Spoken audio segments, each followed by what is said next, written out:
Welcome to the virtual colloquium series In Conversation, Arts and Culture for Well-Being, organized by the Humanities and Human Flourishing Project at the University of Pennsylvania.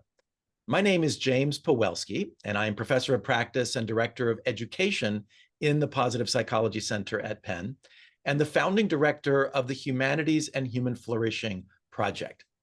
I'd like to extend a warm welcome to those who are joining us live and to those who are watching the recorded version of today's event. The mission of the Humanities and Human Flourishing Project is to understand, assess, and advance the well-being benefits of engagement in arts and culture, focusing on individual and collective human flourishing. We're so grateful for support from the Drew and H.J. Heinz II Charitable Trust and from the National Endowment for the Arts, which has designated the Humanities and Human Flourishing Project as an NEA research lab and is supportive both of practice-informed research and of research-informed practice in the arts, culture, and well-being. You can find out much more about the Humanities and Human Flourishing Project, including our publications and how to sign up for our newsletter on our website at www.humanities-and-human-flourishing.org, which Sarah has just posted into the chat. Thank you, Sarah. Today, we are thrilled to continue with our colloquium series, which features presentations by and discussions between scientists and practitioners on topics concerning the arts, culture, and well-being. Before we turn to our distinguished speakers for today, let me preview the plan for this colloquium. We will begin by hearing presentations from two individuals. One presentation will focus more on the science side of things, and one will focus more on the practice side of things, although they will be integrated together. After those presentations, I will moderate a brief discussion with the speakers before opening it up to a Q&A with all of you. At any point during the session, feel free to enter questions or comments in the chat. If you would like to share these verbally, please wait until we open it up for audience participation toward the end of our time together, and then you can raise your Zoom hand to be acknowledged. Okay, with that, let's turn to our speakers. And again, today we're going to have an integrated presentation by both of our speakers. Oftentimes in these In Conversation series, we have speakers who have not met each other, do not know each other, and so we have a research presentation and then a practice-oriented presentation and then a discussion between the two. It turns out that today's presenters actually have met and know each other and collaborated. And so we're going to hear about their collaboration. So we're especially excited about this iteration of our In Conversation series today. So what I'm going to do is I'm going to introduce both of the speakers and then turn it over to the first speaker for this joint presentation. So Andrew Orr, MD, MSED, is an academic hospitalist at the San Francisco VA Medical Center, affiliated with the University of California in San Francisco. He received his medical training at Rutgers Robert Wood Johnson Medical School and completed his internal medicine residency at the Hospital of the University of Pennsylvania here in Philadelphia, where he stayed on as faculty at the start of his career. While at Penn, he served as co-director of the internal medicine sub-internship and also as co-director of an annual museum-based visual art workshop for internal medicine interns. He has published and presented nationally and internationally on the role of the medical humanities in medical education and continues work in this space at UCSF. Our second speaker is Suzannah Niepold. She is the Associate Director for Student and Educator Engagement at the Philadelphia Museum of Art. She works with learners of all ages, from K through 12 students and teachers to medical students and other pre-professional audiences, fostering learning and building personal connections through art objects. After researching how art museum programming improved clinical observation skills and comfort with ambiguity, her team developed an equivalent program for middle school students. This program, known as Sherlock, builds critical and creative thinking skills at a critical stage in the development of students' abstract thinking. Before joining the team at the Philadelphia Museum of Art, she worked at the Smithsonian American Art Museum and the United States Holocaust Memorial Museum. She has an MAT degree in museum education from the George Washington University and a BA in the history of art from Bryn Mawr College. So a warm welcome to Suzannah and Andrew. And Andrew, I believe you are the one who's going to begin the presentation, so I will turn it over to you. Thank you, James, for having us. We're really excited to be here. And hi, everybody. As you've heard, Suzannah and I have worked together for a number of years now, so it's great to be able to talk about our collaboration and share it with all of you.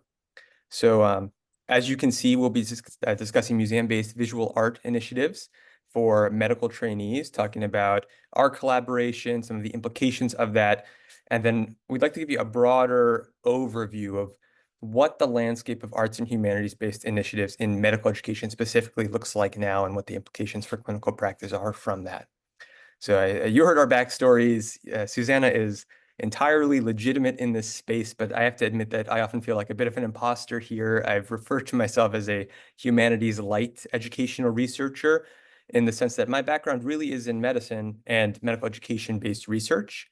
And I arrived at the world of arts and humanities-based initiatives in medical education, not through any particular creative talent or intense study of the humanities, but just through the experience of feeling rejuvenated by the arts and humanities during my own medical training and having a sense of wonder about whether others might feel the same. And back in 2017, when Suzanne and I first started running these museum-based workshops for medical trainees, there were not a whole lot of other arts and humanities-based initiatives happening in medical education, so that was kind of a novel question. There's the saying that the practice of medicine is a science and an art, but in physician circles, the art part of it too often rings hollow, and it refers either to doctors simply being nice to their patients or coming to a decision about a treatment plan when there's conflicting evidence in the literature base. So a lot of my time is spent trying to show people the power of the arts and humanities to transform perspectives, transfix moments, and increase our understanding of ourselves, others, and the world around us, really trying to elevate this art of medicine piece in clinical practice as a result of some of the educational interventions that we've been running. And fortunately, in recent years, arts and humanities-based initiatives in medical education have exploded. And though I wish I could say it was because of my and Suzannah's efforts, really they've grown so much in popularity simply because people working in healthcare are desperate for something. Suzannah suggested I open with a discussion about burnout in healthcare providers, and I think that's exactly the right place to start this conversation. There's a research group that periodically studies burnout in a national sample of US physicians. They've run this same study every 3 years since 2011, and their most recent iteration, published in September of 2022, found that 63% of US physicians have at least one manifestation of burnout. 63%.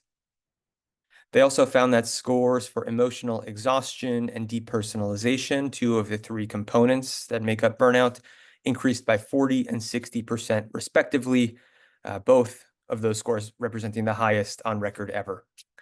And they found that only 30% of US physicians surveyed were satisfied with their work-life integration. And I think we can actually fundamentally attribute the increase in arts and humanities-based initiatives to this data.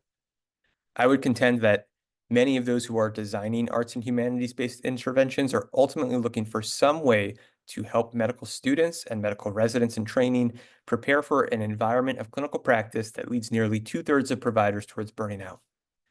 And as the true scope of this burnout problem has come to light, I think that curricular deans and healthcare administrators have been forced to become more receptive to implementing quote unquote non-traditional strategies like museum-based visual art workshops in an effort to find some way to combat the burnout crisis. Moving more specifically towards the population that we'll be talking about, I'll highlight this graphic, which is from an earlier version of that same group's study, showing that those practicing in the fields that we were looking at, that's general internal medicine or internal medicine subspecialty, fell into this red danger zone of high burnout and low satisfaction with work-life integration. There is some data coming out from the American Medical Association now that suggests that the 2024 numbers are looking better, closer to 50%, but still above 50% for physicians in practice. And as someone who's a doctor, but also a patient, I don't know how I feel about more than half of the people taking care of me feeling this way. But Suzanne and I worked with residents in particular and residents in internal medicine. So we were also interested in burnout data for residents, and it turns out that was even worse. This is from a national study of internal medicine residents performed in 2018. And they found that 72% of first-year residents experienced emotional exhaustion and depersonalization. The other interesting finding in this piece was that they found that interns were spending only 13% of their day in what's called direct patient care, or talking directly with patients and family members to come up with plans of care. Instead, the majority of their days were spent at a computer navigating the electronic health record. More on this later. And then finally, we wanted to share a salient quote about the experience of intern year, that first year of residency, through the eyes of one of the participants in our study cohort. And they shared that their emotional regulation is not as good as it was before they started the year, and that's because it's never been tested like it had been during the year. So that's what we're dealing with. It's not just this intern on a personal level. I mean, systems-wise, things are starting to change for the better, but especially, in years past, when I used to wake up to go into a week on service in the hospital, it would feel less like waking up and moving into these peaceful blue skies and more like walking into this type of environment. And I've heard from colleagues as well that there's many doctors out there who simply feel batted around by waves of demands from a healthcare system with unrealistic expectations, from understandably frustrated and disappointed patients and their family members, and from the pressures of academics for those of us who work at academic institutions. The work can be grueling, and this almost always comes up during the museum-based discussions with our trainees. And so in the face of all this chaos, I guess I'll call it, the question I most commonly get from my colleagues is, well, how can we afford to spend time engaging with the arts and humanities? And so as I pitch my ideas for interventions and the collaboration with the Philadelphia Museum of Art, this is the first thing that we usually have to work on unraveling. And I think it requires fixing an underlying assumption that many healthcare practitioners have about the role of the arts and humanities in medicine. So it's important that we always stress that it's the themes and the lessons of the arts and humanities as opposed to the interventions themselves that are really the important piece. Despite the many benefits of going to an art museum, a single visit for 3 hours to the art museum for a group of trainees is not going to fix burnout in them or in healthcare in general. And we have to be very explicit that it's not intended to do that. We understand there are systematic changes that are needed for healthcare specifically. And then one of the other misconceptions that we work to untangle is a lot of healthcare providers think that the goal of these interventions is to kind of soothe us into making peace with a system that doesn't work for all of us or for all of our patients. But in reality, when done well, I think these interventions should actually do the opposite and challenge us, unsettle us. Philosophically, we know the arts and humanities pose provocative questions. They pose paradoxes and contradictions. They encourage critical understanding. I think that's really the more valuable thing that we try to emphasize. And we know that they can reorient people in the direction of their personal North Stars and be a democratizing force for change. So that's how we pitch it. It's not a lack of resilience on anyone's part. People bristle at that. It's really about how can we use the arts and the humanities to help us and help our communities thrive. So that's where positive psychology and the positive humanities as a spin and the theoretical backing of these workshops has been immensely helpful. We talk to the residents and we say the arts and humanities help us manage things like, how do we manage ambiguity, uncertainty, and complexity? How are your experiences on a daily basis fitting in with the larger vision that you had for your life? And how can we use the arts and humanities to come together and form a community of support to make things better?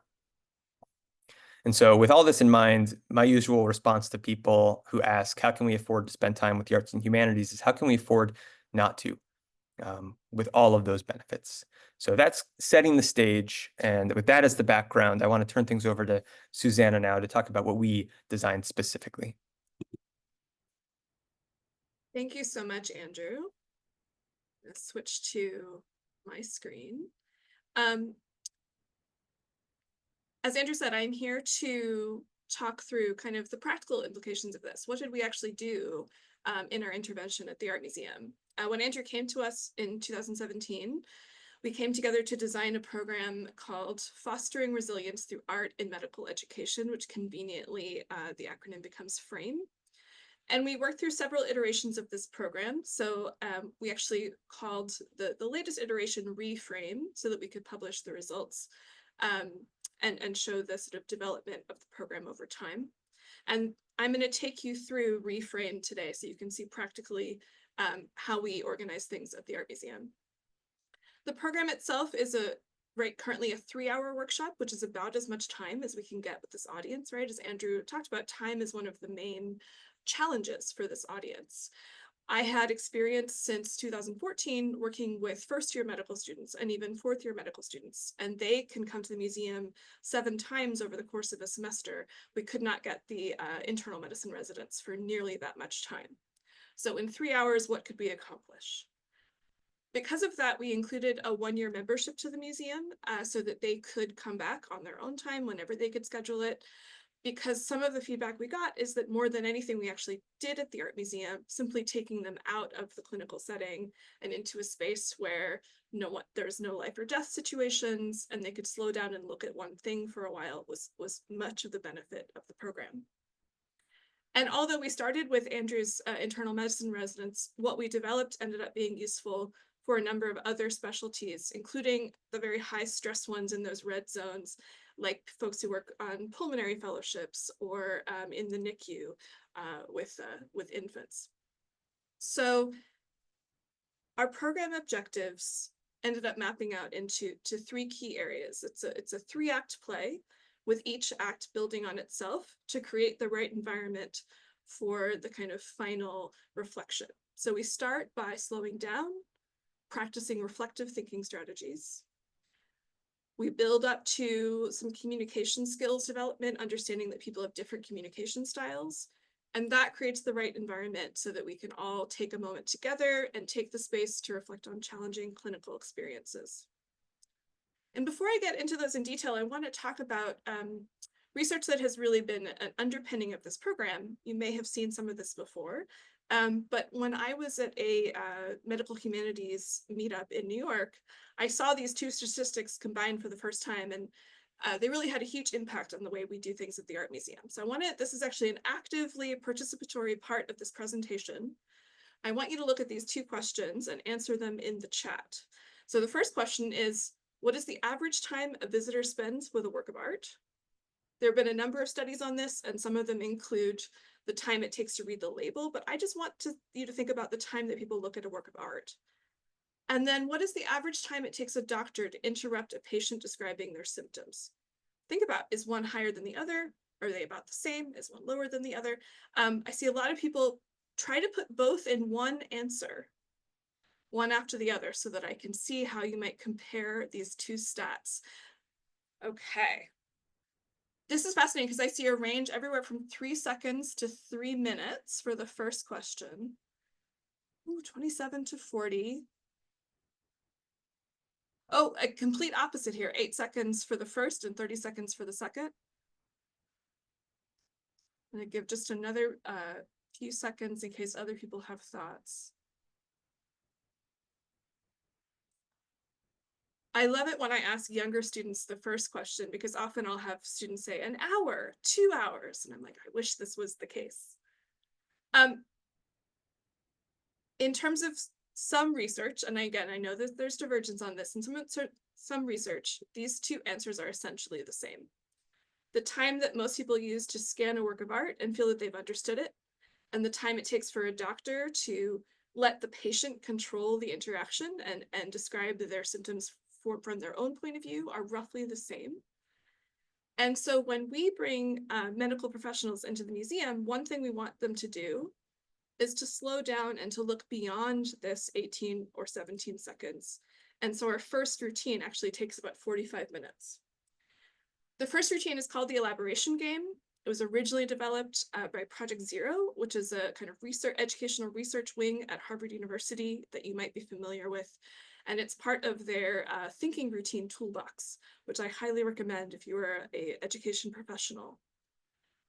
Our version of the elaboration game is a little bit more structured than the original. We divide a complex painting up into quadrants, and we ask the group to go quadrant by quadrant, describing together.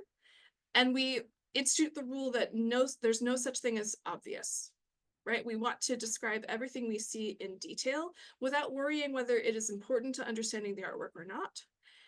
And the big challenge that we give them is that we want them to describe as objectively as possible. So they need to start to practice separating what is objective fact that we all see in front of us versus what is interpretation.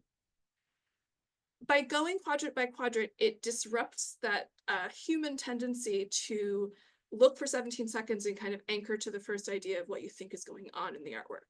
It helps you slow down and look piece by piece. So I'm going to briefly take you through the artwork that we use. And this is actually a little bit of practical benefit to museum hours. Because of resident availability, we have to start the program at 9 a.m. Museum opens at 10 a.m. So we actually have to do the first routine in a classroom rather than in the galleries. This is usually a huge problem for us. But when you're trying to cut up a painting, it's actually really nice to be able to do it on a slide. So this is the first quadrant of the painting that we've been using. It's great because it doesn't show any faces yet. It allows people to start to really look at the articulation of the muscles, the poses, the colors.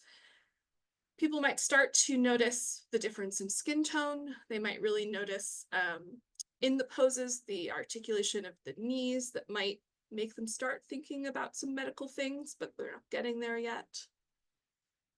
The second quadrant brings in those faces. So if they share an emotion that they think someone is feeling, we ask them to step back. What do they see that's making them say that? What kind of visual evidence are they using to get to that point, and really describe the position of the features that the artist is using to communicate that emotion. Moving through, we talk a lot about each hand position, this hand that is sort of open and coming down into the frame, which is a nice surprise when you get to the last quadrant and you realize it's not the hand, the figure that you thought it was. And when we get to this pose, this section, I spend a lot of time thinking about the figure in red and blue, who is both tilting forward, even though he is sitting down in a chair. He has one hand up held flat and one hand put forward, pointing with an object in his hand that some might describe as a magic wand. And the facial expressions of these three figures are very key, but even just the hairstyle, the tight ringlets of the figure in the chair become quite important later on. And yes, this is a little bit VTS. I noticed a comment in the chat, Rebecca. It's a little different from VTS in that we provide quite a lot of context toward the end. Even though you have now seen the entire painting, when we put it together, the combination is still quite surprising to a lot of people. This is where you start to examine the relationship between those sections, the direction of everyone's gaze, and the other sort of implied lines or pointing that implies or helps us to understand what is going on in this picture. So we take another moment to examine that. And then we sort of remove the rules and we say, okay, what do you think is going on in this picture? And this is where this painting becomes very useful because there is a red herring here. Almost everyone, primed to think medically, is focusing on the woman wrapped in blue and thinks that she either has a baby tucked in that blue fabric or that she is pregnant. And there is, trust me, I've looked very carefully at this painting, no baby hidden in the blue fabric. So we really have to think about sort of visual evidence versus where our brain takes us. What other connections or pieces of evidence led us in that direction and what other possibilities they may mean. And then we want to talk about, well, what else is going on? What is the relationship almost between the two halves? One that is very sort of feminine coded and one that is very masculine. And the sort of split reaction of the figure in the high chair with one hand up and one hand pointed, which is almost two different emotions going on at once. And even though I have not yet provided a title, an artist, a date, or any information, by the end of this 45-minute conversation, people have some sense that the person with most power in this painting is the man with the crown in the highest position, and that he is of two minds about what is going on in this moment. and that the woman in blue is also extremely important, and that she might have status. She also has a crown, but she's also vulnerable in this scene. And so if I reveal the title and the information, we can start to get into a story which actually has a quite poignant relation to today, because it is a story from the Old Testament of a Jewish queen pleading with her Persian husband for the lives of her people. And she's doing it in a way that is actually breaking the law of the land, because she's to enter the throne room as a woman means death. And so this is a moment where her husband is showing mercy and agreeing not to attack her people. But even if I had not told you all of that, just by looking carefully and taking the time, you can actually come to almost that understanding alone. By slowing down, by taking that time to look closely, it kind of primes us for the rest of the activities, even though our next activity is very quick. It is exactly what it says in the description: back to back, describe and draw. We have people work in teams of 2. One of them can see an artwork on the wall. The other one can see the drawing that they're going to work on together. And they have to communicate back and forth in order to translate the picture on the wall to the piece of paper in their hands. This, everyone takes on both roles, right? So we have a chance to sort of see it from both sides. And then we gather for a reflection discussion in the middle of the gallery. There's an element of humor and of fun to this program, which I think is really important. People are usually giggling throughout. There's only so much you can do with a pencil and paper. We're giving you artworks that took months, if not years, to accomplish, and had, paint. There's also some real fun to be had in ways that are useful to discuss, in that sometimes we have a drawing that is perfect. It is an absolutely specific description of what was on the wall, but it is flipped 180 degrees, because one of them was using patient left and right, and the other one was using painting left and right, which is thought of a little bit differently. So it's a communication challenge. And in the discussion, it tends to come out how the impact of what we're saying is not the same, or sorry, the intent of what we're saying is not always the same as the impact. But we don't always have something concrete like a drawing to understand the difference between those two things. It's also a great way of examining communication styles, how people operate differently, what roles they're most comfortable in. So it tends to be a moment where people learn quite a lot about the kind of shared language that they use, how to work in teams in a medical setting, and how important it is to describe something that you might think is obvious. One of the doctors that we work with described a patient that was passed to him, and it said that that patient had a rash. By the time they got the patient, the rash had disappeared, and they had no details, no description, no size to work from. And so that was useless without that description. So we analyze what this very silly museum routine actually has to do, bigger picture, with medical practice. And again, something about that silliness, but also that significance, helps create the environment for our final act, which is the personal response tour. This is a routine also developed by another medical humanities partnership of museum and medical professionals. And it is one where you take students to an area of the museum. We like to choose something with a lot of variety. And you give each student a prompt for reflection. One of our examples for this tour, for this audience and this group of people, is find a work of art that reminds you of a particularly challenging patient encounter. We give everyone time to find their work of art, to reflect on their prompt. And then we get back together as a group and we ask each participant to take a turn, almost leading a tour for the rest of the group. And as each person shares out their reflection, that is a prompt for discussion with the group. And this is a moment where I, as an art museum professional, step back a little bit and allow, whether it's Andrew or one of his colleagues or someone else who has been through medical training and has been where these people are, to take the lead in facilitating a conversation. And these conversations can be extremely moving and sometimes even painful. People can be tearful and brutally honest about what it is like in their training at the moment. I chose these two particular works These are from an exhibition that we had up last year that had an entire gallery of works on the theme of death and mortality. And so this led to some particularly direct connections. When looking at the painting on the left, some residents described it as reminding them of a patient's room after like a crash scene, like an emergency where everyone is called in. And they described that after that, there's no moment for reflection or even a moment of rest to, be emotional for a second and then process that emotion before moving on. Often it's just emergency, high energy situation, very stressful, and then you're immediately having to move on to the next thing. And also looking at these two works together, other residents talked about how one of their main goals was to help their patients if they could not, help them to heal and leave the hospital, to find a good death.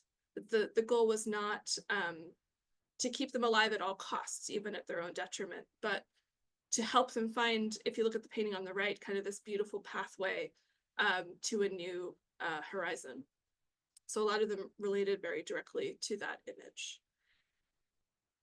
We talk about many things, the stress of the system. Andrew talked about how much time is spent directly with patients versus looking at a computer screen and dealing with systems and bureaucracy, and how much that can add to stress. And again, we don't promise solutions. We simply create a space where everyone can talk about this as a group. A lot of times the most significant thing that happens is people share something that they're going through and everyone else in the group is like, yes, that happens to me too. I feel that too. Here's how I deal with it, or this is how, I've experienced it. And it's a moment for sharing like that. And then at the very end, sometimes Andrew does a really lovely thing where he gives everyone a postcard to take home, so that even though they've only had 3 hours in the art museum and they run back straight into this clinical context, they can take a reminder and an art image home with them. And on that note, I'm going to turn things back over to Andrew to talk about the impact of the program. Yes, let me get the screen share up again here.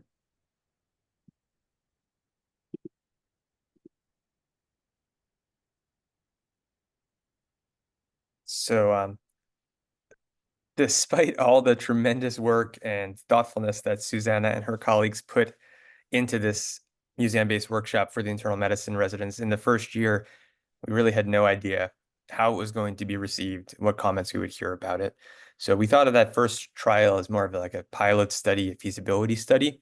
I'll walk you through that. I'll walk you through what we've learned in the time since, and then I'll walk you through how this fits in with the broader landscape of what is happening in the arts and humanities world within medical education specifically. So for this first study, we offered it only to 29 internal medicine residents. That was the cohort that was available, and of those 29, 17 participated. Of those 17, 13 actually filled out our post-workshop survey. Everybody rated it as excellent, said they would recommend it to their colleagues. So that was just a breath of fresh air for us off the top. And then we sent everybody the 2-item Maslach burnout inventory pre and post workshop. And I mean, with a large grain of salt, we noted moderate decreases in the observed frequencies of both emotional exhaustion and depersonalization. So lots of other factors playing into this. This was just something that was interesting that we were going to potentially use in the future. Fast forward down the road a couple years later, we're rethinking the analysis and deciding to use a more qualitative approach. So when we did the reframe study, which was just a slightly modified iteration of the frame study, we ended up doing the post-workshop survey again, but also audio recording the resident responses that Suzannah mentioned during the personal responses tour. And then between the open-ended survey responses and then the transcriptions of the audio from the personal responses tour, we coded the data, distilled it down into 4 categories of the arts and humanities in this particular workshop that seemed to support well-being among the participants. And those 4 were becoming emotionally aware and expressing emotion through art, being able to pause for reflection in a way that's hard to do in the clinical setting. People had the opportunity to practice non-judgmental observation. And there was experience that Suzannah referred to of just having your experience validated and normalized through this process of socialization. And we used a priori codes from the humanities and human flourishing conceptual model. And I think specifically the mechanisms of how engagement with the arts and humanities may lead to human flourishing outcomes were the most helpful for us in helping us think through the general categories that the resident responses ended up fitting into. It was nice to see it reinforce what was already in the conceptual model. A couple of the themes I do want to highlight just because I think there are some important quotations, at least for people in my circles to know about. First off, we heard a lot about becoming emotionally aware and expressive through art. This showed up in the 2022 data from the Reframe workshop, but actually going back to that original workshop now with this lens of emotional awareness, I went back to the original responses and we had asked the initial participants through this session, was there anything you learned about yourself? And here's what we heard. I'm sometimes afraid to unpack or deal with the emotions, and I avoid some strategies such as writing to avoid unpacking things. I've been withholding and ignoring anxiety regarding my career. I've been hiding emotions from myself. I was trying not to do that. And I'm recognizing now emotions that were probably triggered, but I probably repressed or ignored them when they actually happened. So seeing this, for me at least, argues for the critical need for more work in this postgraduate medical education space, that time after medical school, where most of the interventions stop, to open up breathing room for this discussion, whether it's through the protective shield of the arts and humanities or not. It just seems like as the workload intensity revs up once you graduate from medical school and enter clinical practice, and the challenges become more real, residency would not be the time to stop talking about these things. Fortunately, that's not the end of the story.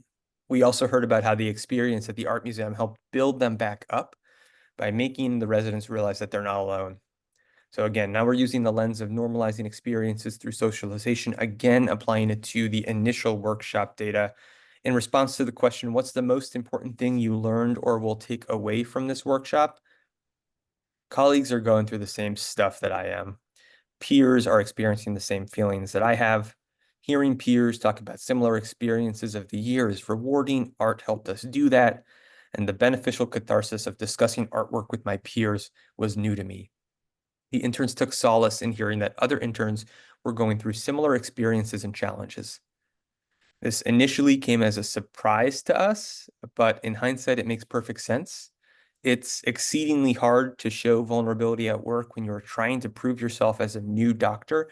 And even if you wanted to, it's nearly impossible to find the time or a safe space during the typical workday to do it. So this was an avenue for that. Zooming out for a second and thinking about where do these findings situate in the greater world of arts and humanities initiatives in medical education. So we have run two now of these workshops that we have published on.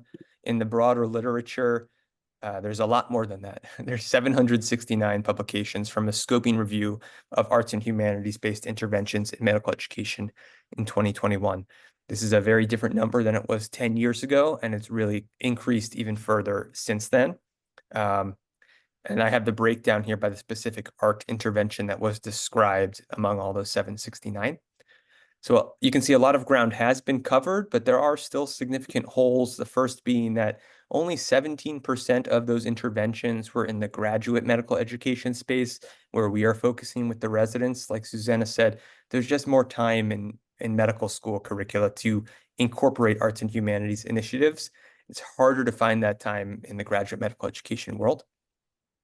And a lot of the data that's out there is perceptions data. It's just about, did the learners enjoy the workshop, without really rigorous analysis of, do these interventions make trainees better doctors or prepare them to deal with the challenges of clinical practice? And we're not quite even sure what we would measure to figure that out. Observational skills for doctors or doctors in training have been looked at and shown to increase. Things like empathy, perspective taking, tolerance for ambiguity have been studied as well, but within the medical education sphere, the needle has never been consistently moved for those quantitative outcomes.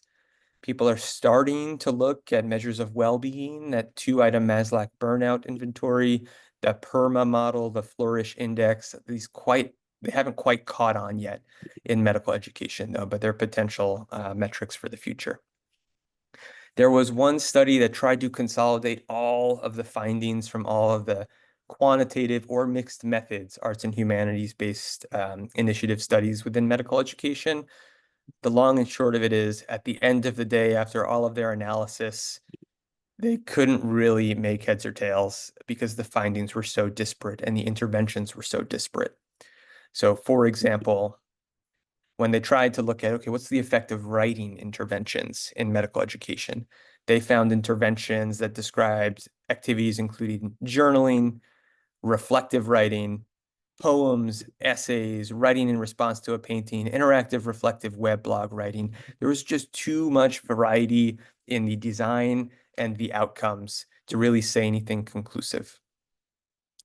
In medicine, we really like our reproducible, our traditional quantitative outcomes. And when we weren't able to come up with those, that was initially discouraging.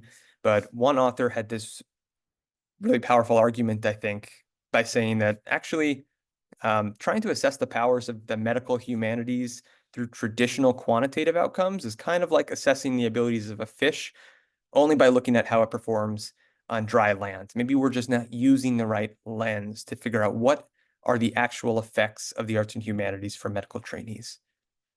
So then with that in mind, the authors went back and they analyzed things from a qualitative lens and listened to what participants were saying. And they heard things about meaning and purpose in work, about how the arts and humanities help break traditional hierarchies, foster collaborative learning, can transform medical culture, and offer a place of sanctuary and restoration. Who would have thought? Getting back into our study, we asked interns to reflect on the value of the art museum workshop through audio diaries. I want to share just a couple quotes that we heard from them that encapsulate these We themes. spend so much time not being able to slow down and just exist that it felt very precious to have designated time to do so. When we see a painting, as if that's a patient, you have to consider all the other inspirations and symbolism that goes behind the piece to really understand and appreciate it. And with medicine, you have to understand a lot of the history and the other details that play an important role in the story. It's always nice to have some creative time. So when we're able to just kind of mindlessly color, doodle, go to the art museum, which was an amazing experience, just be able to, work our right side of our brain is very, I think, kind of resets the fatigue and the stress and some of the feelings of burnout. For me, the art museum session was a very refreshing reminder of some of the things that motivated me to pursue medicine in the first place. Overall, I feel the most strongly about the art museum experience.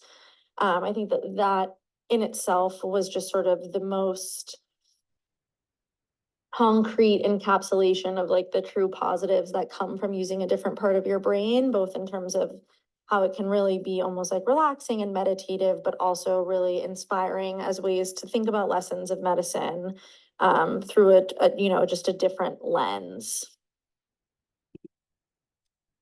We also listened to the interns about their experiences with some narrative medicine exercise, and we heard about how narrative medicine reconnects interns with their patients' humanity, helps them see the full picture of their patients' lives. And we heard here about meaning and purpose through the humanities. Narrative medicine seemed to help ground these participants and remind them why they went into medicine in the first place. I'll just close by saying that those final quotes and then the audio that you heard were from a study that we did where we ended up following a cohort of interns for an entire year as they went through a longitudinal curriculum that incorporated several arts and humanities-based initiatives, including the art museum session, and then additionally some narrative medicine and reflective writing exercises. After the year was over, we found that, taken together, the interns perceived three major benefits of the arts and humanities in their lives. First, they were able to reclaim a sense of self because they had time for reflection. They were able to rediscover their purpose, and they felt like they were granted permission to not just to be a doctor, but also to be the full human beings that they are. Second, they were able to build community with their peers during a challenging time. And third, that empathy piece resurfaced, the empathy for patients, and when it perhaps had been buried by the monotony of some of the mundane tasks during the year. So all in all, we feel that our results are promising for greater inclusion of arts and humanities initiatives in medical education and graduate medical education specifically. We can talk more about how to pitch that to program directors and administrators to make this happen, and really conceptualize how to go about studying that in the future. So with that, thank you for listening. The questions that we would pose to conclude are, how do we keep this momentum going to support arts and humanities-based interventions in medical education? And should we be thinking about assessing them? And if so, how? So thank you for your time, everybody. Wow, that was marvelous. Really fascinating.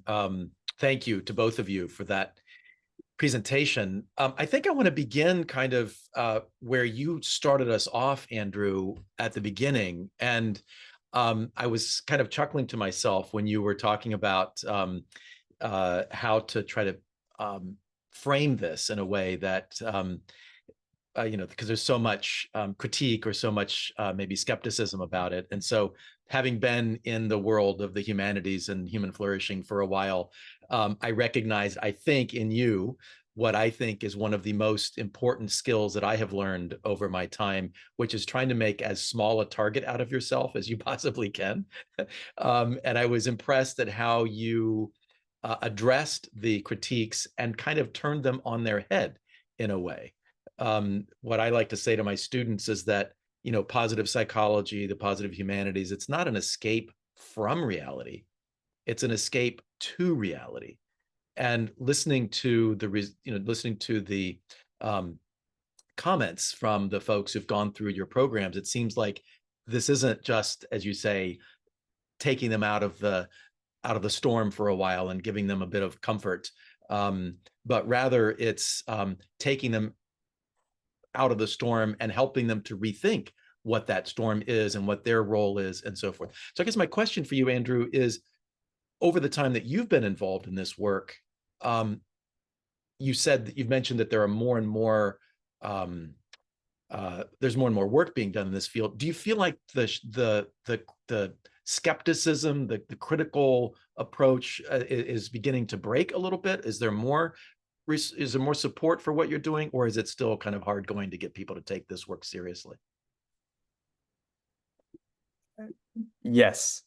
So I would say that things have shifted towards the right direction, but it is still a challenge. And we always have to be really thoughtful about how we're pitching the design of the intervention. So a story of when this was first starting out, I was trying to pitch it from the positive humanities viewpoint and make the leap and say, okay, well, this isn't about helping people with burnout. This is about how do we prepare them for the real world? How do we get them to notice the ways that the system is changing them so that we can imagine a better system in the future, and all work collaboratively to do that? And the person who I was talking to, who was in charge of the funding, ultimately just ended it saying, yeah, I just don't get it. I just don't get that part. That seems like a leap. That was years ago. It's a little bit easier now. But I mean, we have learned that when we do have the chance to run these workshops, we always start it with that orientation and the framing. And that seems to help for the participants. And then, like, once they understand what the goal is and what the objectives of our workshop are, that helps them get what they need out of the workshop. And then we hear positive things about it. And then that ultimately, I think, is what will lead to making it a little bit easier in the future to run these things within the medical education sphere.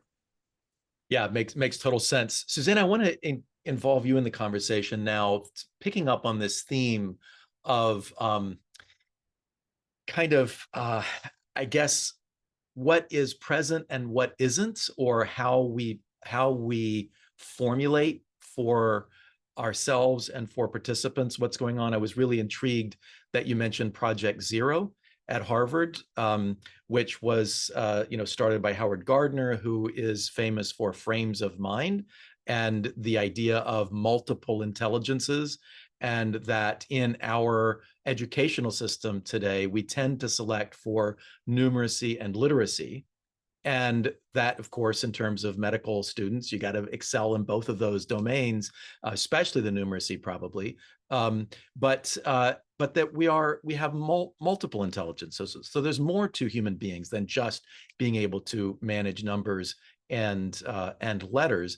And it felt to me like what you were inviting people into, your participants into, was not just to take a break from the the storms that Andrew depicted on his slides, but also, as I think came out in some of the assessment, to get in touch with parts of themselves that don't seem to be seen or underscored or valued all that much, and yet are important both for being a healthy human being and for being a successful clinician. What do you think? Yes to all of that. I'm going to start the same way Andrew did to your response. Howard Gardner is a huge underpinning of my work. He was one of the sort of 6 educational theorists that were really emphasized in my graduate program. But I also want to call out Shari Tishman, who is also at Project Zero. She wrote a book called Slow Looking. So she's literally written the book on slow looking. And we brought her here to the museum several times to work with us on these routines. And the wonderful thing about Project Zero and specifically about their Artful Thinking project is that it thinks about these thinking dispositions, one of which is looking closely. There's also reasoning, comparing and connecting, all of these things that our brain does, and how the arts can teach all of that.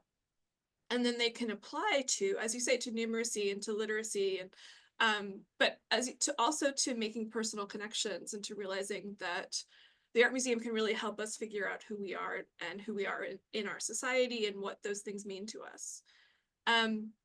So there are students, again, I work with K-12 students as well as with these grown-ups. And they may think that they are not good at math, but then they come to the Art Museum and they see a geometric ceiling and they can just look at the pattern and realize, oh my goodness, okay, so it's all 4s and 8s and it comes together in this way and this creates this shape, and it becomes real to them, and it's just a different entry point that doesn't necessarily have all those barriers. And then the other obvious one is reading. Reading can have a lot of barriers. People can be really hung up on the fact that they're not good at reading, but they can read an image and they can do all that critical thinking that's required in terms of interpreting a story and following a story that you would do when you are reading text, but they can do that using an image without those barriers. So yes, that's hugely important to our work here. Fascinating. So Andrew, I want to have my next question to you. I want to turn now to the third part of your presentation, which is the research part. And I must say, it's just absolutely thrilling for us in the Humanities and Human Flourishing Project to see you putting to good use the work on the raise mechanisms and the conceptual model that we created, goodness, 8 years ago, something like that now, and 6 to 8 years ago. And you work on this and you think that it's important, but it's only when somebody else comes along and says, yes, it is important, and here's how it's useful to us, that you really get a sense of the collaboration that's necessary here to move this all forward. And I want to ask you about the research piece of it, because I was really fascinated by, I think this is one of the things that we've been really focused on in our work here, and it's hard, is to say, how can you assess the humanities, right? Or how can you measure art? You can see how wide and tall it is, but measuring the effects of it on our and oftentimes art museums are, focused on, well, how many tickets did we sell to this exhibition? How many people came in? And, what are our revenues and the economic impact on the city? All those things, of course, are very important. And you can't have an art museum if you don't have a business model and a bottom line that works, right? And yet that's not why we have art. And so in a medical context, I think it makes it perhaps even more complex because you have not just economic outcomes, you do have economic outcomes that you have to meet, but then you also have the medical outcomes that you have to meet as well, while then saying, okay, but here's the arts and humanities, and they have their own kinds of, rhythms and values and so forth. So I love the kind of back and forth between the qualitative and the quantitative. It seems to me, obviously, that the qualitative can be so helpful in identifying some of these underlying themes, things that you talked about in terms of, meaning and purpose, for example, and empathy, and rediscovering parts of the self. And yet, I think the case is probably true in medicine as virtually everywhere. I think those quantitative outcomes, the numbers, well, 63% and 15%, like until you get to that point, it can be very hard to convince people that what you're doing has merit. So I'm just curious to hear you maybe kind of riff on that question of the importance of research, the challenge of research, and then maybe the collaboration or the integration of the qualitative, but not giving up on, can we get to quantitative, to numbers that mean more for the arts and humanities maybe than merely the economic numbers, which are important in their own right, but not sufficient. Yeah, that's the central question I would say that we're chewing on right now, and thinking about how do we do this in a way moving forward that will convince people of, like someone said in the chat, the value that we know from our lived experience that the arts and humanities have to offer. How can we capture that the benefits have proven elusive so far quantitatively, but quantitative has traditionally ruled, especially in science world. That's just what medical people are used to. So while looking for quantitative, I think qualitative has been coming up as a way, okay, maybe we can actually convince people that it's just quantitative may not be the right tool for right now, while we're still trying to figure out what exactly are the things that we need to be looking at. And then the other piece of this all is like, I think in medicine, we still haven't quite figured out what our intention is with the arts and humanities. What are we really trying to do? What effect are they trying to have on people who engage with them? So that's been one of the things that we are looking at. And there are lots of educational theories out there. One that could serve as a potentially helpful map moving forward, I think, it could be transformative learning theory, in which the arts and humanities pose some type of disorienting dilemma that the residents have to confront, whether it's like viewing a norm or assumption in medical culture in a new way and rethinking, is that really how we want things to be? Or coming up against that clash of, okay, this is what I'm expected to do as a professional identity, but that doesn't really jive with my personal identity. How can I infuse both? And if so, how can I do that? Just something to make them struggle a little bit, and then engage in some discussion about it together, and then come to some type of broadened perspective from that. I think for that reason, transformative learning theory has a lot of potential as a theoretical backing that you can then design research around. And then in terms of how to capture it even qualitatively, what we did in the last piece where we followed interns throughout the whole year was using the methodology of longitudinal qualitative research, where it's not just pre and post surveys or interviews, but we're following them throughout the whole year with audio diaries. And then there was like a midway interview and then ultimately a closeout interview. But that methodology is more about a change through time, as opposed to kind of a skip and a leap over time and then asking people to reflect back on, oh, what was that like for you? So we're catching them mid-year, even at times where they're saying, actually, in the middle of my first year of training, the medical humanities are not that helpful for me. I am having a hard time empathizing and connecting with patients right now. I'm just so in the weeds of it all, I don't see the practicality. But then you get them on the other end as they're emerging from that and saying, oh, you know what? That trip to the art museum in the spring, 3/4 of the way through the year, reminded me that that's not how I want to be. And it gave me new ideas of how I can incorporate that into my practice. So in addition to finding some theory to kind of use as a map in medical education to help us navigate the arts and humanities, which are less familiar to us, I do think that longitudinal qualitative work also offers some promising options in the future to really get at what are the effects and how can we see them through time.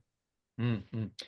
Fascinating. So before I pose my next question to you, Suzannah, I just want to mention that we will shortly open it up to comments and questions from the audience. So feel free to enter those in the chat, or I will soon, if you want to go ahead and raise your Zoom hand, if you have a question, go ahead and you can get in the queue, and we'll open that up shortly.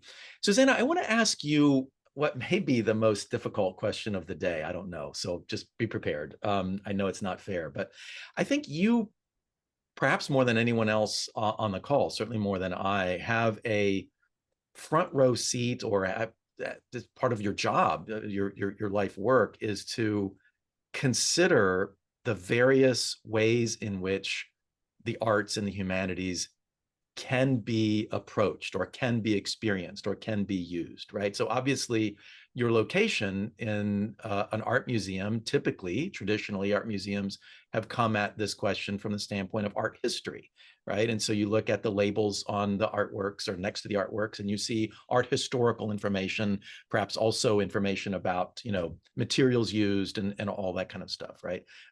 And what you're doing in this kind of work, I think, is something different from that. So it's less important, perhaps, what specific schools of art or approaches to aesthetics guided the painter to paint in this kind of way, or the colors that they used or the lines that they used. And it's more about other aspects of the work and the interaction between the work and the viewer. And so my question for you is going to be around, kind of art for art's sake versus a kind of instrumentalism involved in art. I think we recognize that art can be used for many kinds of things. And I think part of what we've been thinking about in the Humanities and Human Flourishing Project is how can we get behind these, how can we, first of all, just be aware of these various uses, and not to say there's anything wrong as long as it's it's an okay use that doesn't harm people, right? But what's behind that, and what is a deeper kind of what I think folks were trying to get at with that notion of art for art's sake, which is not thinking of art for the purpose of propaganda or art for the purpose of something else, but art just for a human purpose. But then does that become instrumental in itself as your work with, anyway, it's a conundrum. And so I'm just curious what your thoughts are about that whole question. It is a conundrum, and I'm going to try to answer in an organized fashion, but of course I had a million thoughts as you were asking that. The term art for art's sake is sort of political in itself, because there have been specific movements in art that have fought for that over any particular meaning or symbolism or social impact. And my instinct, I very much studied the sociocultural impact of the arts, and so I was drawn to periods that were very much against that concept of art for art's sake, and art that had sort of deeply meaningful human connection. And yet I think criticism that this work draws is that you're not talking about the art and the art movements, and also the elements and principles of art. And I do think that there are always moments in our conversation where you're talking about, well, why did the artist use red here, and how are they composing the image to help tell the story? And but that's never the focus. And we're also choosing artwork. I mean, just in the couple of works that I showed, like, we're not, I've got Van Gogh's Sunflowers in a poster. It's one of the most famous works in our collection. We hardly ever use it for these programs, although it leads to a really interesting conversation on mental health. So sometimes we do. So we're often not choosing what I think some people would think of as the highlights of our collection, or the most amazing works of art that you would see if you're in the building. And I've had people stop my tours, not necessarily if I'm with medical students, but if I'm with younger students, and say, well, I can't believe you didn't tell them that painting was by Claude Monet, because we were talking about something completely different, and it happened to be by Monet, but that wasn't relevant at the time. These are, second graders, they don't really need to know that yet. So I guess that I will agree, that is a constant sort of push and pull, and I think the fact that these are artworks is important in that they are complex, in that they are coming from a certain perspective and made in a certain time, and therefore, like all sources and texts come with a bias that makes them really valuable to look at and to analyze. You couldn't, I think people try to do these same routines with, I don't want to come across as overly critical, but sort of like illustrations or, you know, let's just call it like clip art. You know, it doesn't work quite the same way as with something that is more of an expression of a time, a place, an emotion, a feeling, a movement, and you know, a love of color. So that these have to be art objects for this to work. And yet you're right, we don't always treat them as pure art objects. Fascinating. Well, we could have a long conversation about that, and I hope we do at some point. But I want to make sure that our audience gets a chance to weigh in here. And so again, if you have a comment or a question, feel free to raise your Zoom hand. Sasha, I wonder if I could put you on the spot a little bit.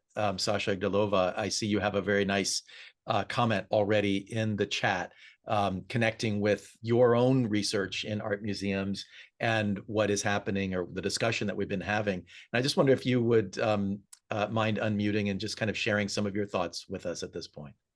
Yeah, absolutely. I was going to, hi, everybody, and thank you, Suzannah, and thank you, Andrew. Thanks, James. I was just thinking of the phrasing of the question.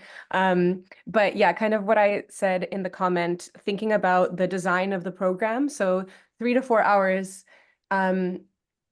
to like the museum studies I run at Manchester Art Gallery, the longest we've ever been able to do is 1 hour interventions, but they're for the general public who kind of come in and have this experience in the art gallery, not for targeted interventions that are aimed at improving certain either critical thinking skills or well-being for certain professionals. But thinking about that 3 to 4 hour time frame, I was really taking notes on the design of this program and what you've incorporated in there, and thinking about the fact that I really liked how you said that, you know, when you get to that back-to-back describe and drawing bit, that you said it was fun. So you have this, and I was really thinking about like, what would it be like for me to be there for an hour sitting and reflecting on this painting, which maybe I've never done that before, you know, even me who studies slow looking, I don't think I've ever in a formal way looked at an artwork for an hour with a group, even though I talk about it all the time. So definitely I'm assuming that a lot of those students hadn't. And so you go through this experience of really breaking down this artwork and really starting to think about why, like your biases of how you're interpreting facial expressions and what parts of the painting are you first reading. Like, I thought it was interesting that you said, I also come from art history. And when you mentioned the bit about thinking about how the woman was kneeling and what that might say about her body, I was like, wow, that's crazy. I would never, I wish I could be there listening to how medical students are comprehending this artwork, especially maybe one that I know, because I would be looking at it for thinking about, oh, well, these, fabric folds are painted in this tradition, and maybe this color, oh, they actually didn't have this gold at that level of time. So that was really coming from somewhere else. So this painter probably had money. And thinking about the ways that, yeah, you have these different interpretations of the artwork. So you go through this whole probably really radical feeling process that also might become a bit tedious at points and then inspiring again at different points. And then you go into a drawing session, right? Where you're, like you said, an artist worked on this for such a long time, and now you're just kind of drawing. I'm sorry, I missed, did you say they were drawing like the painting or just kind of drawing in response to it? Right, so drawing the painting. And I love that element of incorporating these different kind of aspects, and then, the personal kind of storytelling and letting them choose an artwork, which through all of my research I found is really important. No matter what interventions you try to throw in there or how well the curators try to pick artworks that are going to do X, Y, or Z, it always turns out that the work that people get to choose themselves is usually the one that they like the most and have the best aesthetic experience with. But yeah, I was thinking about how you have, in this 3 to 4 hour program, all of these different elements. And in a lot of ways, as a psychologist who's trying to measure the success of different things, to me, that sounds crazy, because I'm like, wow, you have too many elements in there. How are you going to measure how do you know it's not, the drawing versus this versus that? And thinking about why, yeah, I guess like, kind of initial question is like, why did you put all those elements in there? And is it because, thinking about the aspect of fun, right? Getting somebody to just enjoy the experience of it. And like Andrew, you said you usually send the students away with a postcard. So thinking about that being, this reminder also of this fun experience that they had where they were going to learn or change something, but maybe they walk away and they can just sit with the funness of it before it becomes something that like changes them inside. This is why I was trying to figure out my question, James, because now I'm just thinking all my thoughts out loud. But yeah, I guess I'm really interested in the kind of the decisions behind the design of the program and in what ways, when we think about measuring the success of them, like Andrew was saying, kind of the last question he mentioned, how much we should think about if every like the balance between throwing things in because they make it fun or they make it exciting, they make somebody figure out that I haven't drawn in a long time. That's part of my sense of self that I've forgotten. Whereas maybe that drawing bit won't matter for somebody who doesn't engage with art making. Yeah, that kind of interplay of including those different elements to create that experience versus the measurement aspect or versus the aspect of it being a bit too much. I hope that's a question. That's absolutely a question. Great. And let me start by saying, if you're ever in Philadelphia, please look me up and come visit, because I feel like we have a lot to talk about. I will be in Philadelphia, and I was already I was like writing your name down and wanting to visit you. I would say, so I think my work is often a nightmare for a researcher trying to measure impact. And it often comes down to that when I am in conversation, say with Catherine Cotter at HHF, it's like, I want to throw in all these ideas. And she's like, no, we really need to measure the impact of this one thing. For me, by the way, you mentioned 3 to 4 hours.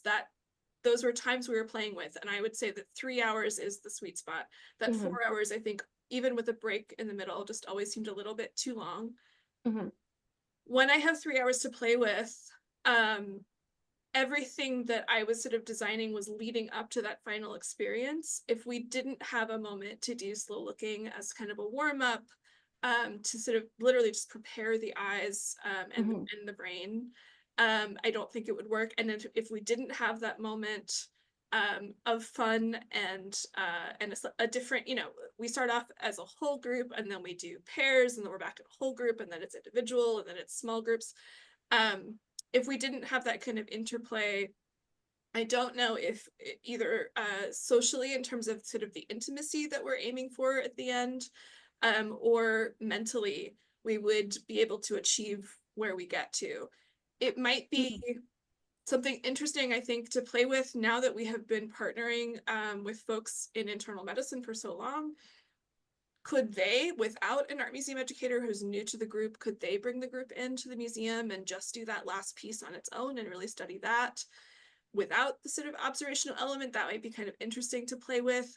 But I think the unknown elements of me as a facilitator, and also the art museum itself, which brings all of these layers of unfamiliarity and discomfort, and even Andrew was like, I'm not an expert in this space. We sort of feel the need to build up to that moment. Thank you. That's and it makes me think about how Andrew was saying also the kind of not just going from the pre and post of a measurement and ignoring all that change that happens in between. It's like all of those steps that even within that 3-hour experience, you have this dynamic process of learning. Also, not maybe the moments where somebody would say, this is a bit boring, I don't like this bit, but then the next bit, because it shifts, they're in a smaller group, maybe they feel more comfortable in a smaller group than in a big group. You have these moments where you have, it just allows for more ability for it to resonate, I think, for the person doing it. And then it creates a more personal experience, I would imagine, just from what you said. But yeah, I see parallels in what you're both saying there. Thank you. It's very, very interesting. I'm very excited to chat more about it. Thank you, Sasha. Can I add one thing to that? Yeah. The other logic for doing the elaboration game and then followed by the back-to-back describe and draw is elaboration game is the slow looking. So that's new for the medical residents. But then we get back to like fast looking and like hectically trying to describe something and draw it as fast as possible. And that feels more familiar to them. And there are like easy parallels to, oh, this is kind of how a work shift feels for me at times. And that draws them in even further. And it is all kind of making them more comfortable in an unfamiliar environment and making the museum feel accessible to them for that. I really feel like the capstone activity is the personal responses tour for what we do. And then it's all a little bit of a warm up towards that. And this really feels like the flavor of a true collaboration for that reason, because you're really using your expertise of what that experience is like and what you understand of what feels comfortable versus unfamiliar, and especially with the expertise line in a museum. And you're really incorporating that into the design. As a person who collaborates outside of my field too, I'm like, this is amazing. I just feel scintillated by it. Thank you. Terrific. Thank you, Sasha. Again, if you'd like to join the conversation, feel free to raise your Zoom hand. In the meantime, there have been some great comments coming in through the chat. So Ann Stegman wonders, in part, what's the relationship, if any, between what you're doing and art therapy? And she has a resource there for art therapy. Are you intending to create modules within art therapy, or is this a different approach to the engagement with art than the typical one in art therapy? Worked with a lot of art therapists. They are really valuable partners, and I've learned bits and pieces of their work, but I would never call what I do art therapy, because I think there are very specific responsibilities aligned with that work. We do bring in art therapists as part of some of our longer programs. We do a course for fourth-year medical students that's about bias. And we partner with art therapists on that. We bring in art therapists in for training on like trauma-informed education. But I draw a very strict line between what they do and what I do, even though there may be some connections or some parallels. One of my earliest really valuable experiences was walking through another museum where I worked with an art therapist and kind of seeing through their eyes. And they pointed out completely different things in the artwork than I had ever seen. And actually that reminds me of, Sasha, what you were saying about sort of that medical gaze and what they pick up on with like the paleness of the skin and the you know, the way the body position, and they're almost diagnosing the people in the painting. There's another very famous painting in our collection called Prometheus Bound, which is a mythological story from ancient Greece. But medical students immediately have a sort of special in to the painting because they notice that the liver is in the wrong place, which is not something that art historians are going to get immediately, and is actually quite significant to the interpretation of the piece. So it sort of leads to a completely different discussion because of that point of view that people are bringing to this. Just one point about that piece, Suzannah, and then Andrew, I'm curious if you have any thoughts about situating your work vis-a-vis art therapy. So I actually was having a meeting with a colleague, like a business, meeting, and when he found out the work that we do with art and humanity, he said, I really love art. So I said, well, instead of meeting in my office, how about if we meet at the Philadelphia Museum of Art? We were both members, and so we met there. And I said, hey, to start off our meeting, why don't we do some slow looking together? And so we're like, we're wandering through, and we decided Prometheus Bound would be the work that we would slow look together. Turns out he is a physician by training and an artist by avocation. So it was really fascinating to be slow looking with him and getting his kind of perspective as a physician, and me throwing in my thoughts as a philosopher and positive psychology researcher and so forth. So that can be just a beautiful way of bonding and getting to know other people's perspectives, and much more interesting than a conversation that you have in an office. Andrew, any thoughts about the art therapy, or contrasting that or comparing it to what you're doing? Yeah, first off, I wish I had more meetings in the art museum. That's great. And I think the way that I conceptualize the art functioning for some of the residents is similar to what you were saying when you did it with somebody that you were just meeting with and looking together with. I totally agree with Suzannah. It's not art therapy, but we use the art. The themes do resonate between the two, in the sense of connecting doctors with emotions, sharing, processing, and being playful, in the sense that the art allows them to filter some of the most important values that they have, and their definitive message, and bear their soul in a way that feels comfortable, because they're doing it through that third thing of the work of art, as opposed to just saying to their neighbor directly something that's really, really important to them. So I think that's the parallel, but that's probably where I would draw the line. Interesting. Yeah. So that value of expression, where you're externalizing something, that there's an externality to it, that you can say, oh my goodness, that reminds me of how I'm feeling right now.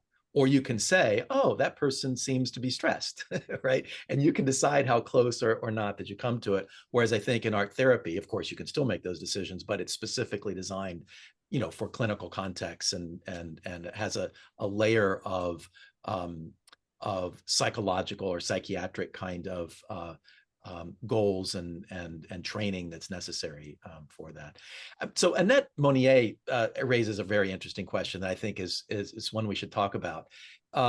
That going to an art museum is kind of like going to a gym sometimes, because, you know, unless you live next door, you got to figure out how you're going to get there, where you're going to take the, you know, make sure you have your, you know, your membership is up to date, and then you go. And so it's like a thing that you get. Going to the gym can be a kind of like, oh man, I got to make sure I've got my gym clothes, and I get, you know, and when you get to the gym, you're like, why didn't I do this yesterday? This is great. I love it. And when you leave the gym, you're like, man, I'm going to do this every day. Right.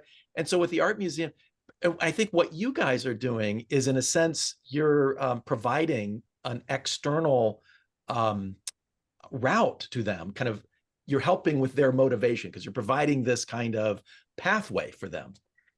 What happens, or is there anything that you're doing in the workshop? I know that you mentioned, I think it was you, Suzannah, who mentioned you give them free access, free membership to the art museum. Are there other ways that you try to encourage, you know, people to kind of lower this threshold of accessibility and kind of encouraging them to do this on their own, or to come back with a colleague and extend those kinds of potential benefits? You know, this is beyond my powers, unfortunately, but just in terms of like others who work in museums and museum design, what was the most effective, I think, was when the museum was open late on Wednesdays. We are still open late on Fridays, and we have, you know, wonderful programming, but we don't like to lead any kind of workshops on Friday evenings. They don't tend to work very well for anyone's brain. But we used to lead medical humanities programs Wednesday. That would end at 5 o'clock, and then the museum would be staying open until 8:45. And often the museum would have yoga programming, or it would be free, you know, once you were in the door. There would be a bar set up, and you could have a drink, listen to music, or go on another, you know, a tour led by a non-art museum professional on some other theme.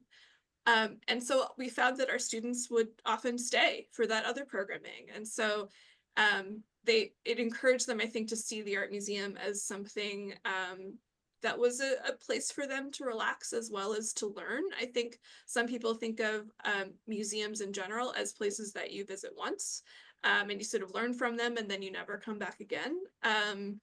Or even if it's the city where you live, like, well, you know, why would I ever go there?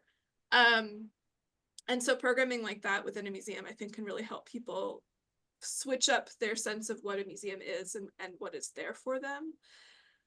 It's unfortunate, you know, since the pandemic, we haven't offered that programming. And I've noticed a real shift now that our programs end at 5 and our security, you know, rushes us out the door. So that's something that we're working on here. Andrew, do you perceive, I was just going to say, do you see this as something that not only residents, but also physicians, healthcare workers in general, would you like to see them integrating this as a part of their life, perhaps personally, perhaps professionally, perhaps both, beyond their participation in your particular studies? Totally. We have gotten memberships for the co-facilitators of the workshop along with me. I know they have gone back as well. We're hoping to expand the network of facilitators and just expose them to the benefits of the art museum as well, bring them in, and then just kind of snowball effect from there. The other thing I was going to say was that Suzannah and her colleagues do a great job of, at the end of the workshop, closing things out and inviting people back in a warm way and making them know that, hey, you have this free membership, which was the main way we thought we could try to make it, try to grow a sustainable habit for the residents. You are more than welcome back. We'd love to see you. And then anecdotally, I have heard lots of residents who have gone through do go back on their days off, or they bring family members who are coming to town to visit. And then along with that longitudinal work that we were doing, a lot of interns said, hey, through these activities, I'm realizing what are the things that really fill up my cup. So when I go home from work or I have a day off, what I want to do is sit on the couch, stream content on television, and just veg. But what is best for me, what I'm realizing through like all the reflection that I'm doing in these exercises, is I should be, you know, maybe out socializing with some people or cultivating connections in that way, or going back to the art museum. So part of it is just giving them the time for reflection to realize, yes, it's good. I should go to the gym even if I don't want to. I should check out these things. Even if I don't feel like it now, it could be helpful later. I think that's such a key situation that all of us confront, right? When we're out of energy, we think that what we should do, you know, it's like when you're hungry you may be tempted by snack foods because you just want to, and that's understandable, and they're delicious and they're tasty, and you want to eat the whole bag of popcorn, and that doesn't give you the kind of energy that you would have if you ate something more healthy. And so it takes energy to create energy in some kind of ways, or it takes a habit, or it takes an invitation, or it takes a kind of accessibility along those lines. Just two quick questions that have come through the chat to wind up here. Maybe for you, Andrew, we've talked about the kind of critique that is perhaps out there sometimes that you run into. What kinds of things do you do to lower the barrier for the participants themselves? I'm guessing that it may be easier, at least for some, to say, well, I'm going to an art museum as opposed to I'm going into therapy, which of course there's nothing wrong with therapy. And when it's indicated, we should be going into therapy. But there's that reluctance, I think, among caregivers oftentimes to ask for care themselves. So what do you do that can help to invite people in, even if they're maybe reluctant initially? So the first thing is there's emails that go out ahead of time, and then the opening of the workshop is us orienting them to it, saying you don't need to have any familiarity or expertise with art to be here. This is why we're here, to be together and spend time thinking in a new way. But honestly, the bigger thing is just situating it within their curriculum and their workday in a way that they have the protected time. So everyone who's going to this workshop does not have other obligations clinically because they are going to the workshop, and therefore it's hard for them to complain that, oh, I'm going to the art museum, because the alternative would be there in clinic. So honestly, that's a huge part of it, and I think very important when considering. You can't just ask people to go of their own accord and then have extra work to catch up on later. You have to really give them the support to be there. That's a great insight. Thank you, Andrew. And thanks, David Perez, for that question. Final question, just very quickly. Kenny Henderson wonders about, you had these, the slide, Andrew, where you talked about the different modalities in the medical humanities. So not only visual art, but also literature, writing, different kinds of things and so forth. And Kenny is interested in particular in music. But do you see that the work that you're doing with visual art, could it be helpful to do that same kind of work with music, or pair it together in some kind of a way? Do different people have different predilections to different kinds of modalities? Like, how do you see that whole bigger picture of not just visual art, but the humanities in general, arts and humanities in general? Yeah, absolutely. I think there are far less actually music-based interventions out there right now. Most of what I've seen in the medical education sphere are visual art based or narrative medicine based. I think that's just because that's what we're more familiar with, perhaps. But totally, I think you could have the same benefits, and this speaks to the greater need for collaboration with people outside of medicine and artists themselves and people with expertise in the area to really come up with innovative ideas there. Fantastic. Well, believe it or not, we have come to the end of our time. Man, I wish I could slow down time a little bit and have another half an hour with the two of you. But I'm super, super grateful, Andrew Orr and Suzannah Niepold, for your being with us today and presenting, sharing with us in such a powerful way and clear way the work that you're doing, the pioneering work that you're doing, and hopefully it will seem less pioneering over the years, as more and more people join in and find the value in what you're doing. Just really inspiring, and please keep the work, keep going with what you're doing, and please do continue to expand it, because for purely selfish reasons, as I think you said, Andrew, when I go in to see my doctor, I want her to be thriving and doing well, and not on the edge of burnout when I talk with her, so I can maybe get more than 18 seconds in before I'm interrupted. So fantastic. Thank you so much to Andrew Orr and to Suzannah Niepold. I also want to thank Catherine Cotter, Associate Director of Research, and Sarah Sidoti, Associate Director of Operations for the Humanities and Human Flourishing Project, for all of their work behind the scenes. And finally, thanks to each of you in the audience for joining us today. It's really been great to have you with us. I just want to mention that our next In Conversation colloquium session will start at 2 p.m. Eastern Time on Wednesday, December 11.